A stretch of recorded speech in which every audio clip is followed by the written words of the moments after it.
A millionaire tycoon, arrogant and cold-hearted, plans something terrible against his horse.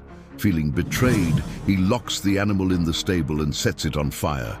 Trapped in the debris, the horse lets out its final desperate neigh as the flames rapidly advance. When all seems lost and inevitable, something extraordinary happens, something that will change everything. Before we dive in, if you, like us, are animal lovers, subscribe to the channel now so you don't miss any heartwarming stories. Thanks. Let's get back to our story. The sun was peeking over the horizon as Aurora's hooves touched the ground of the ranch for the first time. The mare, with her gleaming brown coat, kept her head high, her alert eyes observing every movement around her. Victor Montenegro, standing a few yards away, narrowed his eyes with distrust. Something in the animal's behavior deeply unsettled him, though he couldn't exactly explain what it was. "So this is Theodore Martinez's gift," he muttered to himself as he adjusted his impeccably tailored suit. The rival businessman had sent Aurora as part of a multi-million-dollar deal, claiming she was one of the finest specimens of her kind. Victor circled the animal, analyzing every detail with the critical eye of someone assessing merchandise. In the corner of the stable, partially hidden behind a wooden post, Lucy watched the scene with fascination. The 10-year-old girl, daughter of the stable hand, John, was supposed to be helping her father with the morning chores, but something about the new mare had mesmerized her. There was a nobility in Aurora's bearing, a dignity that seemed to defy the very fences that contained her. "Start her training immediately," Victor ordered the head trainer, his voice sharp as steel. "I want her ready for the races in 3 months, tops." The trainer, an experienced man named Carlos, hesitated for a moment. "Mr. Montenegro, perhaps it would be best to give her a few days to adjust to the new environment." "You're being paid to train, not to give opinions," Victor interrupted, his face hardening. 3 months, not a day more." As the men walked away, Lucy remained motionless, her big brown eyes fixed on Aurora. The mare, as if sensing the girl's gaze, turned her head in her direction. For a brief moment, their eyes met, and Lucy felt something inexplicable, a connection, a mutual understanding that transcended words. In the weeks that followed, Aurora proved to be an impossible challenge for the trainers. The mare refused to follow basic commands, reared when anyone tried to mount her, and at times simply stood motionless, like a living statue of rebellion. Victor Montenegro grew increasingly furious with each report of failure. Lucy, however, saw something different. In the quiet hours of dawn, when she helped her father with the feeding of the horses, she noticed how Aurora behaved differently. The mare would gently approach the fence when the girl was around, sometimes even allowing a brief caress on her muzzle. "She's not rebellious, Dad," Lucy commented one morning as they distributed hay. "She's scared. Look how she trembles when the trainers approach with the equipment." John looked at his daughter with a mixture of pride and concern. "You have a gift with horses, sweetheart, but be careful. The boss doesn't like it when people meddle in his affairs." One particularly tense day, after another failed training attempt, Victor appeared at the ranch outside of his usual hours. Lucy, who was hidden in her favorite spot near the post, saw him talking in a low voice with an unknown man. His words were almost whispers, but the expression on his face was terrifying. "Theodore Martinez thinks he can make a fool of me. Sent this worthless mare just to humiliate me." Victor clenched his fists. "But he'll see. I'm going to solve this problem in a way that no one will forget." Lucy's heart raced. There was something sinister in the boss's tone of voice, something that made her feel a cold shiver down her spine. That night, lying in her bed in the small employee house, she couldn't sleep. Her thoughts constantly returned to Aurora, to the mare's frightened gaze, to Victor Montenegro's threatening words. What she didn't know was that very soon her suspicions would prove terribly correct, and that her life, and Aurora's, were about to change forever.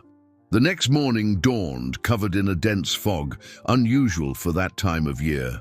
Lucy arrived at the ranch earlier than usual, her steps silent on the damp grass. She found Aurora restless in her stall, her ears constantly moving, as if picking up sounds that no one else could hear. "Good morning, beautiful," Lucy whispered, approaching slowly. The mare visibly relaxed upon recognizing the girl's voice. It was always like this, a delicate dance of trust that grew stronger with each encounter. As she gently brushed Aurora's mane, Lucy noticed something she had never noticed before. Small scars, almost imperceptible, near the base of the animal's neck. Her fingers lightly touched the marks, and Aurora shuddered. "What happened to you before you came here?" murmured the girl, feeling her heart clench. As if in answer to the question, Aurora lowered her head, resting her muzzle gently on Lucy's hand. The moment was interrupted by the arrival of Amelia, the ranch cook, who always arrived early to prepare breakfast for the employees. The gray-haired, kind-faced lady was one of the few people who treated Lucy as more than just the stable hand's daughter. "Girl, what are you doing here so early?" Amelia asked, approaching the stall carefully. "Does your father know you're here?" Lucy nodded, but her eyes remained fixed on Aurora's scars. Amelia, noticing the concern on the girl's face, came closer to see what was drawing her attention so much. "Ah, so you found the marks," the lady said, her voice laden with an old sadness. "Did you know that I knew Aurora before she came here?" Lucy's eyes widened. "You knew her?" Amelia looked around, making sure they were alone, and lowered her voice. "My sister worked at Theodore Martinez's ranch. Aurora was born there. She was the most promising mare they had ever seen, but..." She hesitated as if weighing her words. "There was a trainer, a cruel man. He believed he could tame any horse with force." Lucy felt a lump in her throat.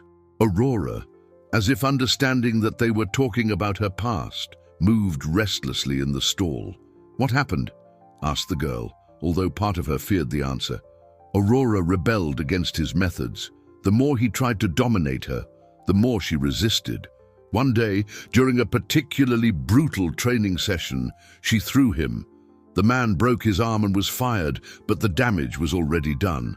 Aurora never trusted trainers again. D'Amelia's words explained so much.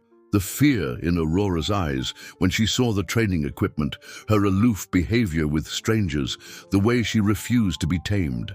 "Is that why Mr. Martinez sent her here?" Lucy questioned, the puzzle pieces beginning to fall into place. Amelia sighed deeply. "Business is business, honey. And in this world, horses are seen as commodities, not as living beings." A distant noise of doors opening announced the arrival of the first employees. Amelia gently touched Lucy's shoulder. "I need to go make the coffee." "But Lucy..." She hesitated again.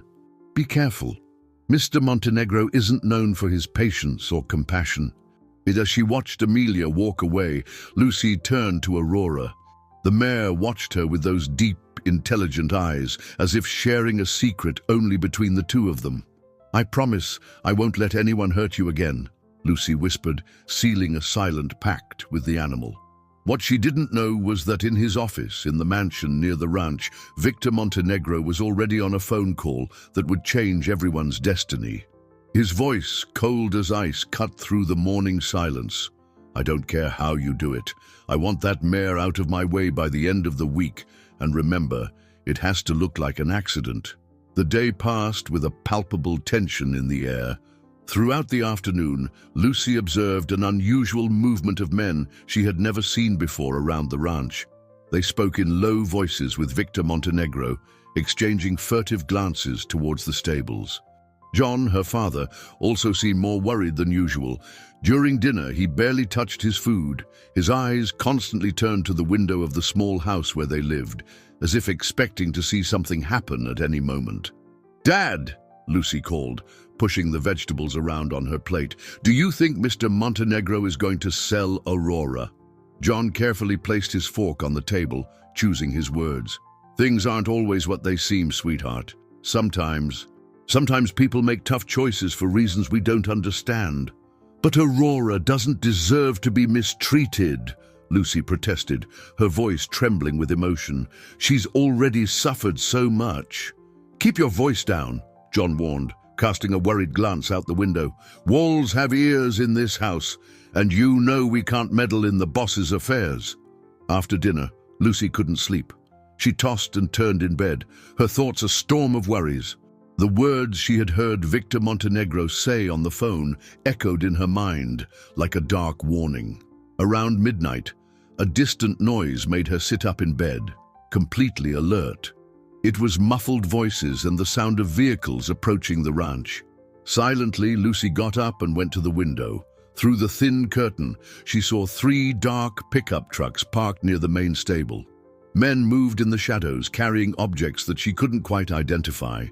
A strange smell reached her nostrils, something chemical and strong. Her heart leaped when she recognized one of the men. It was Miguel, the foreman who always did the most questionable jobs for Victor Montenegro. He gestured, giving instructions to the others in urgent whispers. Driven by an impulse she couldn't explain, Lucy threw her jacket over her pajamas and slipped on the rubber boots she used for work. As carefully as a cat, she opened the bedroom window and jumped into the yard. The night was strangely silent. Not even the crickets were chirping, as if nature sensed that something terrible was about to happen. Crouched among the bushes, Lucy approached the stable. "Make sure everything looks accidental," she heard Miguel say. "The boss wants it to look like an electrical problem. When the fire starts..." Fire. The word hit Lucy like a punch to the gut. They were going to set the stable on fire, with Aurora inside. Her hands trembled as she crept closer, trying to hear more. One of the men passed so close that she had to throw herself on the ground to avoid being seen. "What about the other horses?" someone asked in a low voice. "The boss said the insurance covers everything," Miguel replied. "Besides, it'll look more convincing that way. No one will believe it was on purpose if we lose several valuable horses at once." Lucy covered her mouth with her hands to stifle a sob of horror. It wasn't just Aurora. They were planning to sacrifice all the horses in the stable. Desperate, she thought about running to wake up her father, but she knew there wasn't time. From the fragments of conversation she managed to catch, the plan would be executed that very night.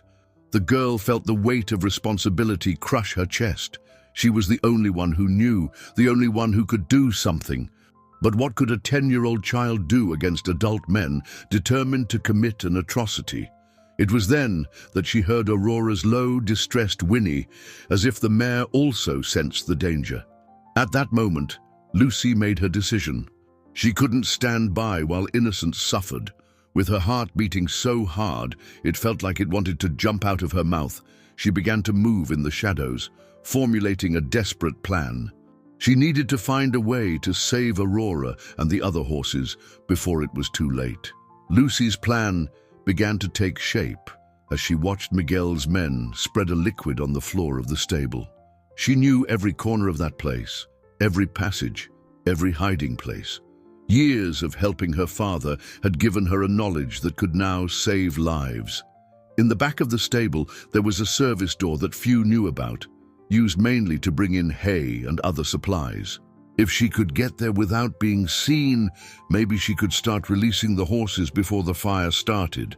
The problem was that she would need to pass by 3 men who were standing guard.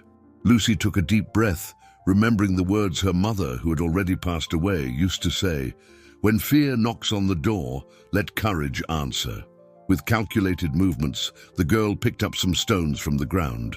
She had seen this trick in an old movie, create a distraction to divert the guard's attention. Gathering all her courage, she threw the first stone as far as she could, in the direction opposite the stable. The dry noise caught the men's immediate attention. "What was that?" one of them asked, nervous. "Go see what it is," another ordered. "We can't have anyone snooping around here." While 2 men headed to the location of the noise, Lucy seized the opportunity. Crouched down, she ran silently to the back door. Her hands trembled so much that she could barely hold the key she always carried with her, a gift from her father for emergencies. Inside the stable, the strong smell of fuel made her eyes burn. The horses were restless, sensing the imminent danger. Aurora, in particular, was pawing the ground forcefully, her eyes shining with fear in the dim light. "Easy now, friends," Lucy whispered, approaching the first stall. "I'm going to get you out of here." With nimble fingers, she began to open the latches of the stalls, one by one. Years of practice had made her an expert at this task. The horses, though frightened, seemed to understand the urgency of the situation and remained relatively calm under her familiar presence. It was when she reached Aurora's stall that the first flash of light illuminated the stable. The fire had started at the main entrance faster than she expected. Smoke began to spread across the ceiling, descending in threatening spirals. "Come on, Aurora," Lucy pleaded, struggling with the particularly resistant latch of the mare's stall. "Please, work with me." Panic began to spread among the horses. Some were already running out through the back door, but others, paralyzed by fear, refused to move. The heat increased every second, and the fire spread with terrifying speed. Finally, the latch gave way. Aurora came out of the stall, but instead of fleeing, remained beside Lucy, as if understanding that the girl was still trying to save the other animals. "You need to go!" Lucy shouted, pushing Aurora towards the exit. But at that moment, a burning beam collapsed, partially blocking the path. The smoke was now dense, causing Lucy to cough violently. Her vision began to blur, and she felt her legs weaken. It was then that she felt something extraordinary. Aurora was gently nudging her with her muzzle, guiding her away from the danger. Together, girl and mare sought an escape route. The fire now surrounded almost the entire stable, turning the place into a hell of heat and smoke. The shouts of the men outside mingled with the desperate whinnies of the horses still trapped. "There!" exclaimed Lucy, pointing to an opening in the side wall of the stable. It was a narrow passage, normally used for ventilation, but perhaps it was large enough for them to pass through. With the last strength she had left, Lucy began to remove the boards covering the opening. Aurora, demonstrating an almost supernatural understanding of the situation, helped as she could, using her strength to push the loose timbers. Time was running out. The fire was approaching closer and closer, and Lucy could hear the menacing crackle of the stable structure beginning to give way. It was now or never. With one last desperate push, the opening in the wall finally gave way. The fresh night air entered the burning stable, offering a brief moment of relief. Lucy guided Aurora to the passage, her heart beating erratically in her chest. "Go, Aurora!" she shouted, pushing the mare. The animal hesitated, reluctant to leave the girl behind. "I'm right behind you, I promise." At that moment, a deafening crash shook the entire stable. Part of the roof collapsed, launching a shower of sparks and burning wood. Lucy threw herself forward, passing through the opening in a desperate movement, and felt her father's firm hands grabbing her. "Lucy!" John shouted, pulling her away from the burning stable. "My God, what were you doing in there?" Before she could answer, Aurora appeared beside her, panting and covered in soot, but alive. Around them, the horses that Lucy had freed ran through the pasture, some still whinnying with fear. "The fire department is on its way," said a familiar voice. It was Amelia, who arrived running with blankets and a bottle of water. "Girl, you could have died." Lucy accepted the water with trembling hands, still coughing from the smoke. Her face was streaked with ashes, and small burns stung on her arms, but none of that mattered. She had done it. Aurora was safe. The sound of sirens cut through the night, approaching rapidly. Soon, the fire trucks arrived, and the professionals began to fight the fire that now consumed the entire stable. "Where's Miguel?" Lucy asked suddenly, remembering the men who had started the fire. John frowned. "The foreman. I haven't seen him around. Why?" Before Lucy could answer, a thundering voice cut through the air. Victor Montenegro had arrived, his face a mask of barely contained fury. "What happened here?" he demanded, approaching the group. His eyes narrowed as he saw Aurora beside Lucy. "How is that mare loose?" "Your daughter saved the horses, Mr. Montenegro," Amelia replied. placing herself protectively in front of Lucy. "She's a hero." Victor stared at the girl, and for a moment something passed through his eyes. Fear, perhaps. But soon his expression closed again. "A hero?" He laughed humorlessly. "She's a reckless child who could have killed herself, and now it's cost me an entire stable." "Was it really an accident, boss?" Lucy's voice sounded stronger than she expected. "Or was it Miguel and the men you sent?" A heavy silence fell over the group. John held his daughter by the shoulders, trying to silence her, but it was too late.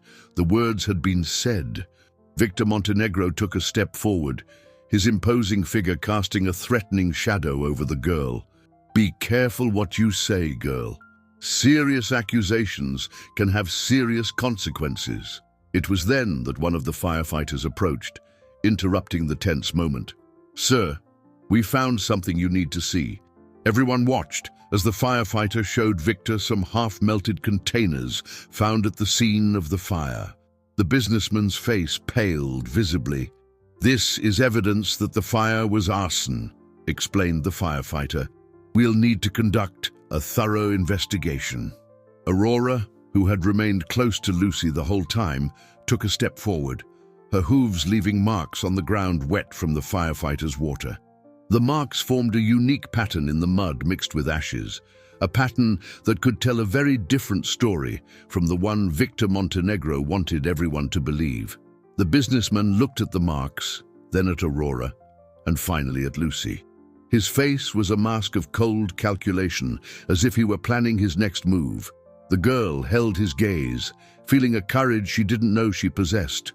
Beside her, Aurora remained steadfast like a silent guardian. The battle wasn't over. In fact, it was just beginning. The next morning dawned with a grey sky, as if nature itself reflected the events of the night before. The smell of burnt wood still hung in the air as police investigators examined the smouldering remains of the stable. The news of the fire had spread quickly throughout the small town, attracting curious glances and speculative whispers. Lucy watched everything from afar, sitting on the makeshift swing that her father had made in an old tree. Her arms still burned slightly from the small burns, now protected by bandages that Amelia had applied with care. Aurora grazed peacefully a few yards away, refusing to stray too far from the girl. "Miss Lucy," a gentle voice called out to her. It was Sheriff Santos, a middle-aged man with kind eyes behind gold-rimmed glasses. "Could you tell me exactly what you saw last night?" John, who was nearby trimming the grass, approached quickly. "Sheriff, she's just a child. She's been through a lot." It's important, Mr. John," the sheriff interrupted gently. "Your daughter may be our key witness." Lucy straightened up on the swing, feeling the weight of responsibility on her shoulders. In a firm voice, she began to tell everything she had witnessed. The suspicious conversations, the unknown men, Miguel's words about making it look like an accident. The sheriff listened attentively, making occasional notes in his small notepad. When Lucy mentioned Victor Montenegro's name, his eyebrows raised slightly. "Are you absolutely sure of what you heard, young lady?" "Yes, sir," Lucy replied, her eyes meeting the sheriff's without hesitation. "And there's one more thing." She got up from the swing and walked to where Aurora was.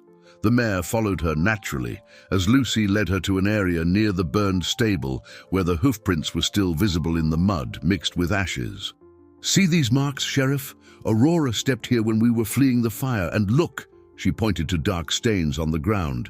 "That's from the liquid they used to start the fire. It's everywhere Aurora stepped." The sheriff bent down to examine the marks more closely, his face lighting up with understanding. "Impressive, kid. You have a sharp eye." At that moment, a luxury car parked near the scene.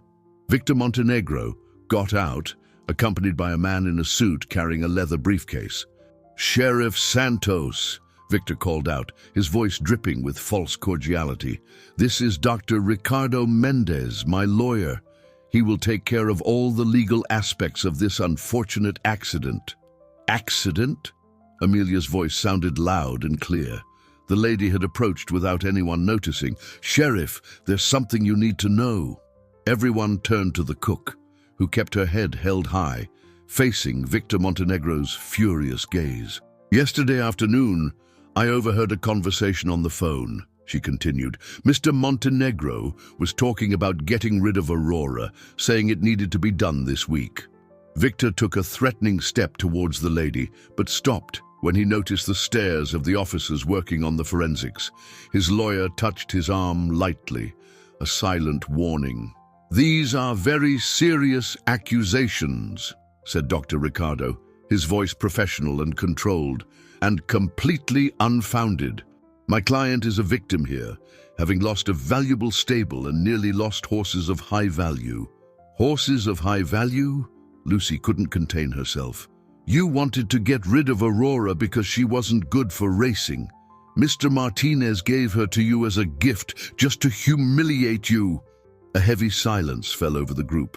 Victor Montenegro's face was red with contained fury, while his lawyer seemed suddenly uncomfortable. Sheriff Santos looked from Lucy to Victor, then to the marks on the ground, a thoughtful expression on his face. "Mr. Montenegro, I think we need to have a more detailed conversation at the station." Aurora whinnied softly, as if approving the sheriff's words.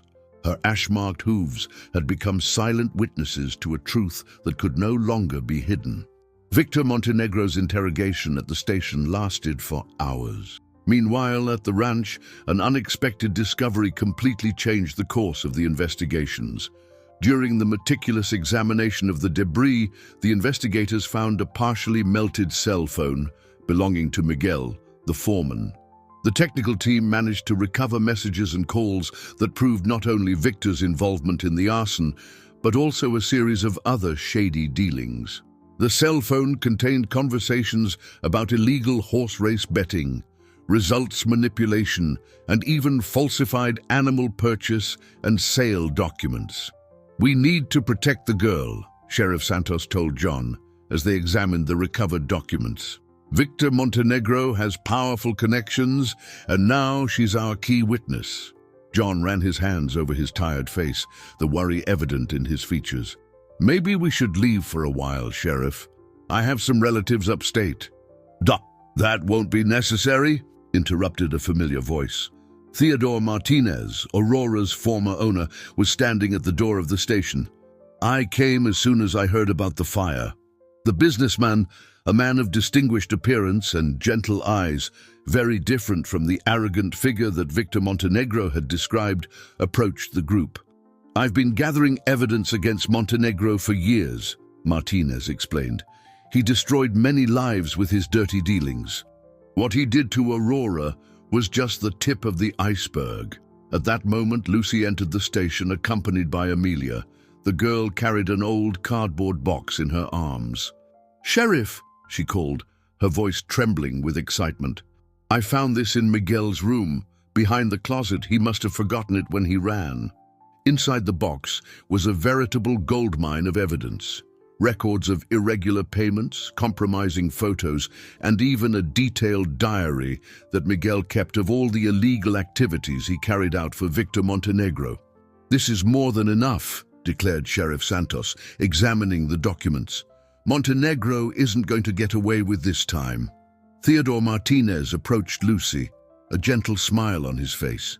"You're a very brave girl. You know, I always knew that Aurora needed someone special. Someone who saw beyond appearances. Did you give her to Mr. Montenegro on purpose?" Lucy asked, curious. Martinez chuckled softly. "Aurora has a gift for judging people's character. I knew she would never submit to someone like Montenegro, but I never imagined she would find such a devoted friend as you." A familiar whinny sounded from outside the station. Aurora was in the small yard, watching through the window, as if she understood that they were talking about her. "Mr. Martinez," John began, hesitant, "now that all this has happened, will you want Aurora back?" The businessman looked at Lucy for a long time, then at the mare in the yard. "Actually, I have a different proposal. I'm opening a new ranch, focused on equine therapy, using horses to help people. We need people who truly understand and love animals." Lucy's eyes widened, understanding the implication of the words. "Mr. John," Martinez continued, I would like to offer you the position of manager of the new ranch. And Lucy? Well, I think Aurora has already chosen who will be her official trainer. Amelia, who was watching everything in silence, couldn't hold back tears of joy. This is more than deserved, she said, hugging Lucy. At that moment, another commotion started outside the station. Victor Montenegro was being led to the police car, handcuffed. His face, once always arrogant, now showed a mixture of anger and defeat. As he passed by Lucy, he stopped for a moment, his eyes meeting hers. "You don't know who you've messed with, kid," he hissed through his teeth. "She knows exactly who she's messed with," Martinez replied, placing a protective hand on Lucy's shoulder. "With someone who finally got what they deserved." The days following Victor Montenegro's arrest brought significant changes for everyone. The old ranch, once a place of fear and tension, was gradually transforming under Theodore Martinez's temporary administration, while preparations for the new equine therapy center advanced. On a particularly sunny morning, Lucy arrived early at the temporary stable where Aurora and the other horses were housed. The place was simpler than the old ranch, but there was an atmosphere of peace that had never existed before. "Good morning, little trainer," called Amelia, who continued to prepare breakfast for the employees, now with a much lighter smile on her face. "I brought that cornmeal cake you like so much." Lucy smiled at the lady, but her eyes soon searched for Aurora. The mare had been different in recent days, more relaxed, as if a weight had been lifted from her shoulders. Her old scars seemed less visible, although Lucy knew it was just her imagination. "You know what?" said John, approaching with a clipboard in his hands. "Mr. Martinez brought Aurora's original documents. We found out that tomorrow is her birthday." Lucy's eyes lit up. "Can we throw a party for her, Dad? Please." John laughed, ruffling his daughter's hair affectionately. "Why not? I think we all deserve a celebration after everything that's happened." The news of Aurora's birthday party spread quickly among the employees. Everyone wanted to contribute in some way. Amelia promised to make a special cake of carrots and apples for the mare. The other stable hands offered to decorate the stable with wildflowers. "Lucy," called Theodore Martinez, who arrived for his daily supervisory visit. "I have news about the new ranch. Want to take a look at the plans?" He held out some blueprints and colorful drawings, showing what the new equine therapy center would look like. There were specially adapted tracks, access ramps for wheelchair users, and a stable much larger and more modern than the old one. "And this space here," Martinez pointed to a special area in the project, "will be Aurora's place. Since she has a natural gift for calming people, she will be perfect for working with the children." Lucy ran her fingers over the paper, imagining what it would be like. "Do you really think she'll enjoy working with the children?" "I'm sure," Martinez replied with a gentle smile. "Aurora has always been special. She just needed to find her true purpose, just as you found yours." At that moment, a police car parked near the stable. Sheriff Santos got out carrying a thick folder under his arm. "Good news," he announced, approaching the group. "Miguel, the former foreman, was found trying to flee the country. He agreed to a plea bargain, telling everything about Montenegro's illegal dealings." "And what will happen now?" asked John, worried. "Montenegro and his accomplices will answer for various crimes," explained the sheriff. "And the best part of the recovered money will be destined for social projects." The judge was particularly interested when he heard about the equine therapy center. Lucy, who was listening attentively, approached Aurora. The mare lowered her head, allowing the girl to caress her muzzle. "Did you hear that, Aurora? We're going to be able to help a lot of people together." As if understanding, Aurora whinnied softly, her intelligent eyes fixed on the girl who had changed her life. "You know," commented Amelia, watching the scene with teary eyes, "they say God works in mysterious ways. Who would have thought that this whole sad story would end up bringing so much good?" Theodore Martinez nodded thoughtfully. "Sometimes we need to go through storms to find the rainbow. And speaking of storms..." He looked at the sky where loaded clouds were approaching. "I think we better start the preparations for tomorrow's party." Lucy hugged Aurora's neck, feeling the warmth and strength of the animal. Together they had faced fire, fear, and evil. Now, a new chapter was opening in their lives, a chapter of hope, healing, and love. The day dawned with a special golden light, as if the sun itself wanted to participate in Aurora's birthday celebration. The temporary stable was unrecognizable, decorated with garlands of wildflowers and colorful ribbons that the employees had prepared during the night. Amelia had arrived before dawn to prepare the party treats. The aroma of her traditional cornmeal cake mingled with the sweet smell of the carrots and apples that she had prepared especially for Aurora and the other horses. "I never thought I would be making a birthday cake for a horse," she laughed, adjusting her floral apron. "But this Aurora, she's different, isn't she?" Lucy, who was helping to arrange the fruits in decorated baskets, agreed enthusiastically. "She's more than special, Amelia. It's as if she understands everything that happens around her." The activity in the stable started early. Theodore Martinez had invited some families who would participate in the future equine therapy program to meet Aurora and the facilities. Among them was Maria Clara, an 8-year-old girl who used a wheelchair and whose eyes sparkled with expectation. "She's beautiful," exclaimed Maria Clara when she saw Aurora for the first time. The mare, as if sensing the purity of the girl's heart, gently approached the wheelchair, lowering her head to allow the small hand to caress her. "See?" Lucy whispered to her father, who watched the scene moved. "Aurora knows exactly how to make people feel special." John put his arm around his daughter. "Just like you, sweetie, you have that gift too." The party came alive throughout the morning. More families arrived, bringing their children. Some children had never been near a horse before, and their looks of admiration when they saw Aurora were pure magic. Theodore Martinez circulated among the guests, explaining how the equine therapy program would work. "Horses have a unique sensitivity," he explained. "They can help with motor development, emotional balance, and especially children's self-esteem." A special surprise awaited Lucy. Martinez had invited an equine therapy specialist, Dr.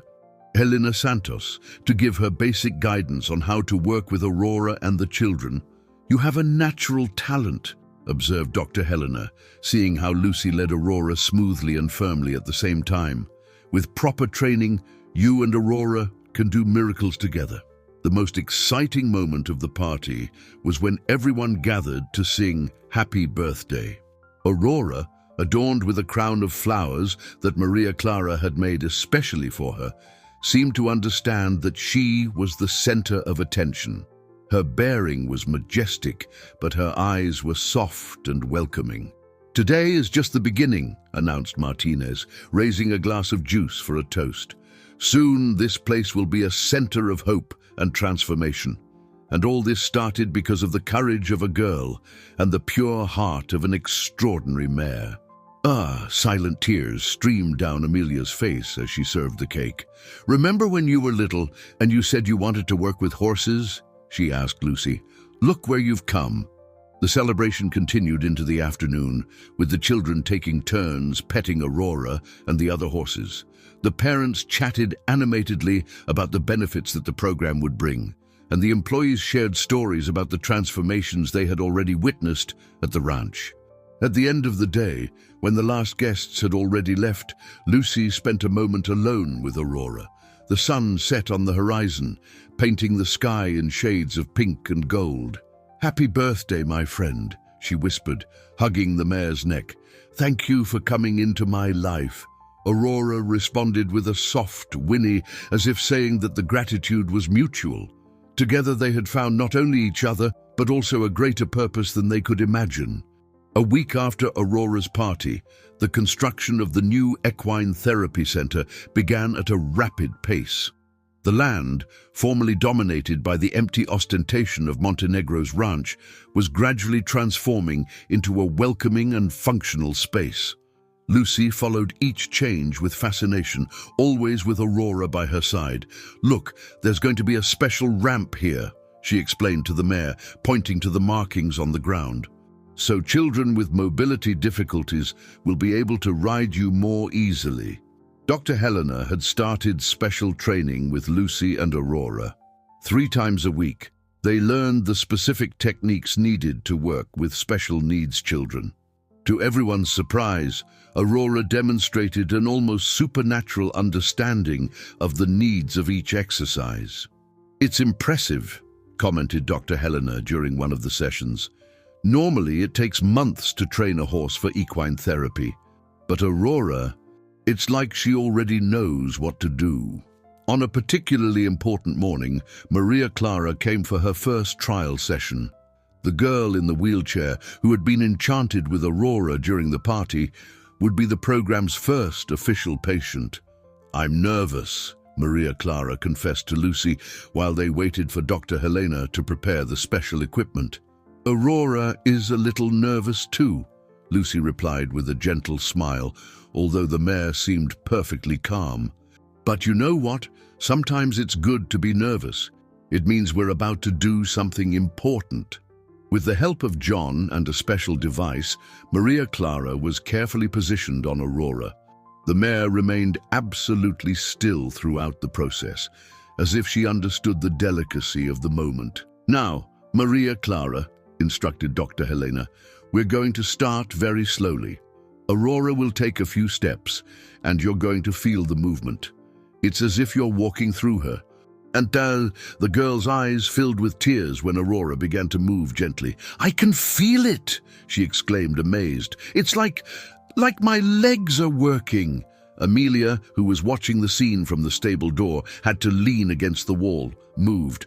"This is a miracle," she whispered, wiping her eyes with the tip of her apron.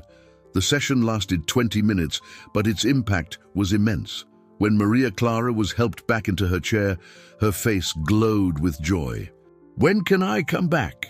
was the first thing she asked. "Twice a week," replied Dr. Helena, smiling. "And little by little we will increase the length of the sessions." Theodore Martinez, who had arrived discreetly to observe the first session, approached Lucy while the others helped Maria Clara.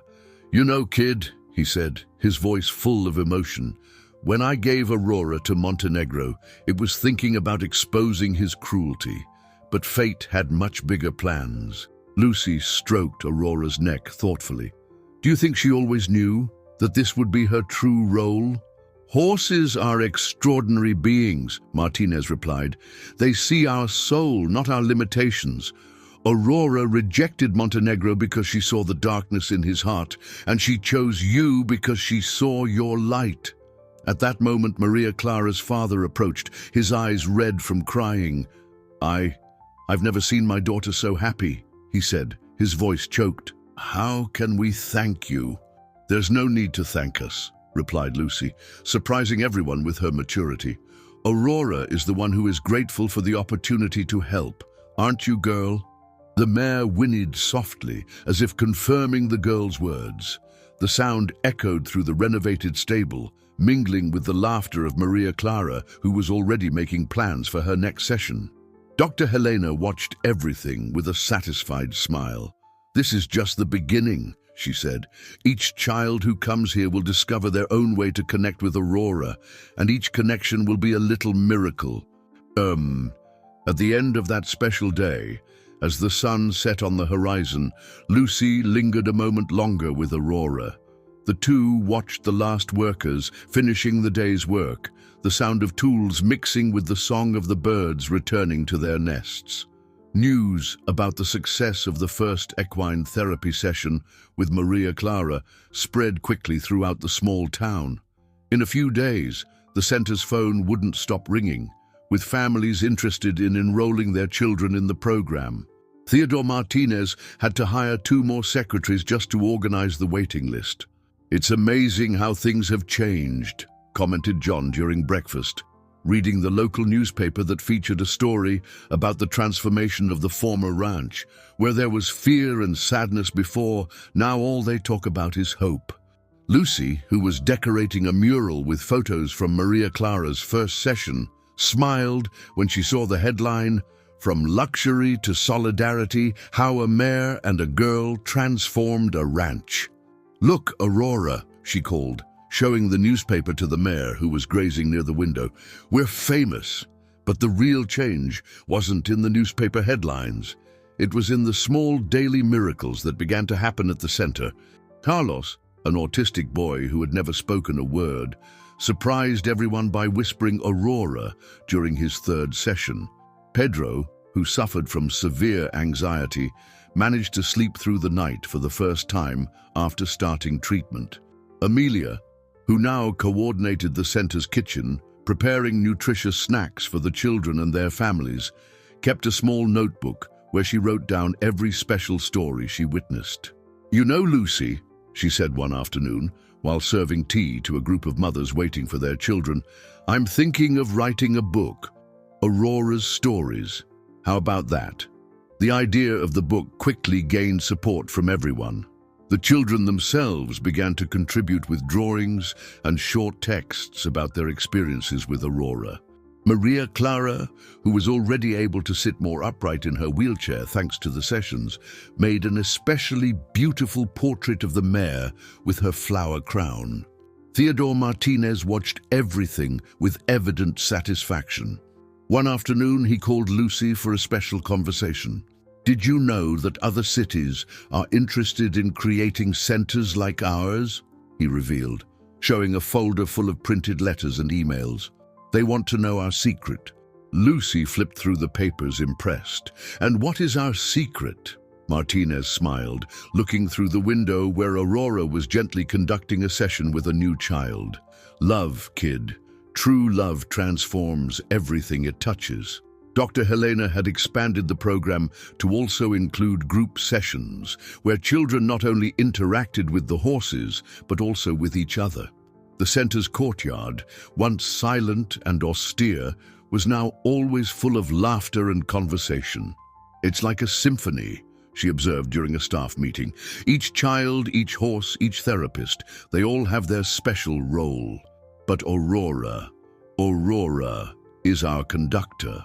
One particularly memorable afternoon, the center received a surprise visit. The judge responsible for Montenegro's case. He had read about the work being done there and wanted to see it for himself. "Extraordinary," he commented after observing a full session. "You know, when I allocated part of the seized assets to this project, I had my doubts. But now..." He paused, visibly moved. "Now I see that it was the best decision I've ever made." The judge spoke at length with Lucy and Dr. Helena about how they could expand the program to other cities. "Sometimes," he reflected, "we need a child and an animal to teach us the true meaning of justice." At the end of that day, while helping to put away the equipment, Lucy found something special, a drawing forgotten by one of the children. It showed Aurora with angel wings, flying over the center. "Look, girl," she showed it to the mayor, who brought her muzzle closer to the paper with curiosity. "They see you as an angel." Aurora responded with a soft whinny, as if wanting to say that the real angels were the children who came there, bringing their courage and hope. Lucy hugged the mayor's neck, feeling the quiet strength that emanated from her. "You've transformed this place into a little piece of heaven," whispered the girl, "and you've transformed all of us too." One autumn morning, 6 months after the official opening of the Equine Therapy Center, unexpected news shook the tranquility of the place. Victor Montenegro had been granted parole for good behavior and cooperation with justice. "Don't worry," Sheriff Santos assured John and Lucy, who had rushed to the station upon hearing the news. "He's forbidden from approaching the center or any of you. There's a restraining order. But fear, once planted, has deep roots." Lucy realized that Aurora also felt the tension in the air. The mare was more alert, her ears constantly attentive to any different noise. "She feels that something is wrong," commented Maria Clara during her session. The girl, who was now able to hold herself much firmer on Aurora, had developed a special sensitivity to the mare's mood. Theodore Martinez reinforced the center's security, hiring guards and installing cameras. "We're not going to let fear paralyze us," he declared during a meeting with the team. "The work we do here is stronger than any threat." On one particularly busy afternoon, while several children were participating in a group session, Amelia noticed an unfamiliar car parked near the main gate. Her heart skipped a beat when she recognized the driver. It was one of Montenegro's former henchmen. "Lucy," she called urgently, "get the children inside, now!" The girl, who had matured a lot in recent months, immediately understood the gravity of the situation. Calmly, so as not to scare the children, she organized a hide-and-seek game that led everyone to the safety of the main building. Aurora, however, did not move. The mare remained in the courtyard, her posture proud, like a silent guardian in the face of danger. "Come inside, Aurora," Lucy pleaded, trying to pull her by the reins. But the animal remained firm, her eyes fixed on the gate. Suddenly, the sound of tires screeching on the asphalt cut through the air. The car sped off, leaving behind only a cloud of dust and a brown envelope thrown near the gate. Sheriff Santos, called urgently, examined the contents of the envelope. It was a letter from Montenegro demanding an absurd amount of money to leave the center in peace. "He never changes," sighed the sheriff, putting the letter away as evidence. "He still thinks he can solve everything with money and threats." Duh. But something unexpected happened that night. The families of the children served by the center, upon learning of the threat, organized spontaneously. In a few hours, dozens of people gathered in front of the center, forming a human chain of protection. "Look at that," said John, moved, watching through the window. "Montenegro will never understand this. He thinks power is having money, but the real power is here, in the unity of the people." Maria Clara, who had insisted on staying with her parents at the vigil, brought her wheelchair closer to Aurora. "Don't be afraid," she whispered to the mare. "Now it's our turn to protect you, as you always protect us." Dr. Helena, watching the scene, couldn't hold back the tears. "This is more than an equine therapy center," she said. "It's a family, a community." Lucy, sitting on the grass next to Aurora, felt a mixture of fear and determination. The lights of the candles that people held created a circle of light around the center, like a magical barrier against the darkness. "You know, Aurora," she murmured, "I think I finally understood why you didn't want to come in today. You knew that we weren't alone, that we never have been." The mare rested her muzzle gently on the girl's shoulder, as she always did in important moments. Around them, the voices of the people joined together in conversations and songs, transforming a night of fear into a celebration of courage and unity. Theodore Martinez, standing next to the main gate, watched the scene with a serene smile. "Montenegro will never understand," he said to himself. "There are things that money can't buy, nor can evil destroy." The news of Montenegro's extortion attempt spread quickly throughout the town. What he didn't expect was the chain reaction that his threats would provoke. The morning after the vigil, the Equine Therapy Center was surrounded not only by the children's families, but by a crowd of town residents. "It's amazing," commented Amelia, serving coffee and cookies to the volunteers who took turns guarding the place. "The more he tries to scare us, the more strength we gain." Sheriff Santos personally coordinated the security, working together with the community. Security cameras were installed throughout the neighborhood, and residents created watch groups to monitor any suspicious activity. One afternoon, while Lucy led Aurora in an especially moving session with twins who were learning to walk, a commotion started near the main gate. Miguel, Montenegro's former henchman, had turned himself into the police. "I can't live with this weight on my conscience anymore," he declared, handing Sheriff Santos a folder full of documents. "Here's everything. Proof of all of Montenegro's illegal activities, including accounts in tax havens and money laundering schemes." Miguel's confession was the final blow to Montenegro's pretensions. With the new evidence, his parole was revoked. and he returned to prison, this time with an even longer sentence. "You know what made me change my mind?" Miguel asked Lucy, after giving his testimony. "Seeing the work you do here. Seeing how Aurora, whom Montenegro wanted to destroy, now helps so many children. It made me realize which side of history I wanted to be on." Theodore Martinez organized a special meeting with all the families to share the good news. The center's main hall was packed, with people even standing in the corners. "Today, we celebrate not only the end of a threat," he said, his voice full of emotion. "We celebrate the victory of love over fear, of unity over greed." Maria Clara, who was now able to take a few steps supported by her crutches, asked to speak. With tears in her eyes, she told how the center had changed her life. "Before I met Aurora and Lucy, I thought I was alone," she said, her voice small but firm. "Now I know that family isn't just who you're born with, but who chooses to stand by your side." The girl's words deeply touched everyone present. Parents hugged their children, employees were moved, and even Sheriff Santos discreetly wiped his eyes. Aurora, who was watching everything from the door of the hall, whinnied softly, as if wanting to participate in that moment. Lucy ran to her, hugging her neck. "You always knew, didn't you?" whispered the girl. "You always knew that love is stronger than any evil." Amelia, who had finished writing her book about the center's stories, announced that all profits from sales would be destined for a fund to help more families access equine therapy. "Because every child deserves the chance to discover their own strength," she declared, showing the cover of the book where Aurora appeared surrounded by children's smiles.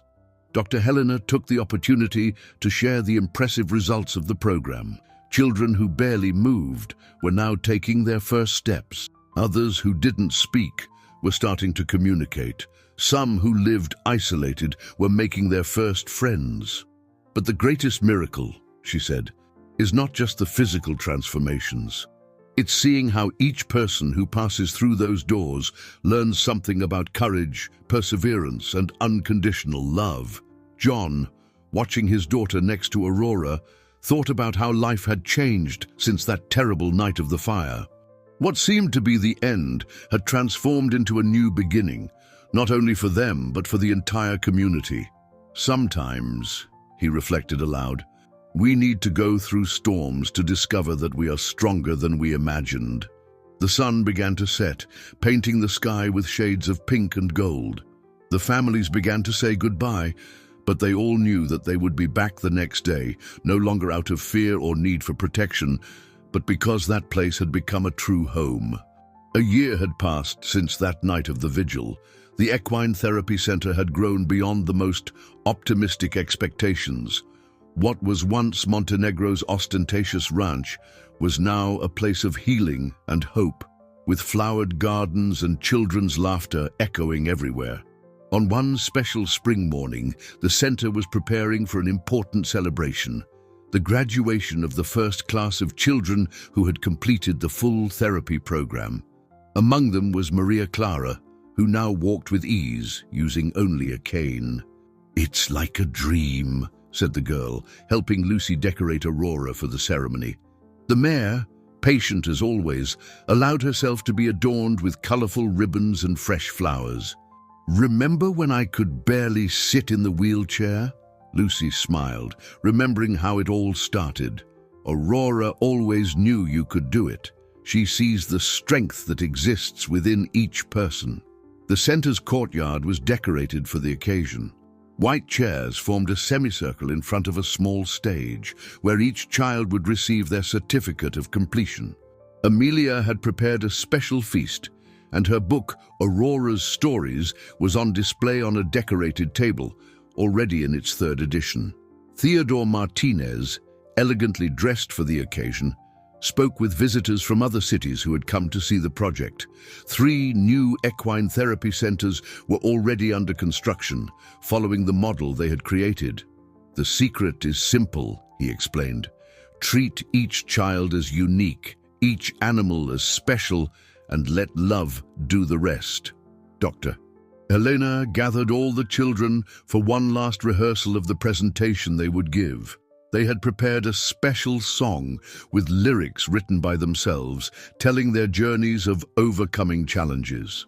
John, watching the preparations, couldn't contain his emotion as he saw his daughter, now 11 years old, guiding the younger children with surprising maturity. Lucy had become an assistant instructor, working alongside Dr. Helena and developing a unique sensitivity to understand the needs of each child. She inherited that from her mother, commented Amelia, approaching with a tray of treats. That way of seeing with the heart. When the ceremony began, Aurora was led to the center of the courtyard by Lucy. The mare, majestic in her simplicity, seemed to understand the importance of the moment. One by one, the children went up to the stage to receive their certificates, each telling a little of their story. "Aurora taught me that being different isn't being less," said Pedro, the boy who previously suffered from anxiety and now spoke confidently before everyone. "She's different from all the horses, and that's exactly what makes her special." Maria Clara, the last to speak, surprised everyone by leaving her cane with her parents and walking alone to the stage. Her steps were slow but firm, and her eyes shone with determination. "When I arrived here," she said, her clear voice reaching everyone present, "I thought my dreams had limits. Aurora and Lucy showed me that the only limits that exist are those we put in our minds." At the end of the ceremony, while the families celebrated and the children ran happily through the courtyard, Lucy took Aurora to her favorite place, a small hill from where they could see the entire center. "Look at what you've done," she whispered in the mare's ear. "You've transformed a place of fear into a place of love. You've transformed tears into smiles." Aurora whinnied softly, as she always did in important moments. The sun began to set on the horizon, painting the sky with colors that seemed to celebrate along with them. From where they were, they could see the construction of the new lodging being built to receive families from other cities. They could see the sensory garden that the children themselves had helped to plant. They could see life pulsating in every corner of that place that had once been a symbol of greed and was now a monument to love and overcoming challenges. "You know what, Aurora?" said Lucy, hugging the mare's neck. "I think I understood what the greatest lesson you taught us is. No matter how dark the night is, love always finds a way to make the sun shine again."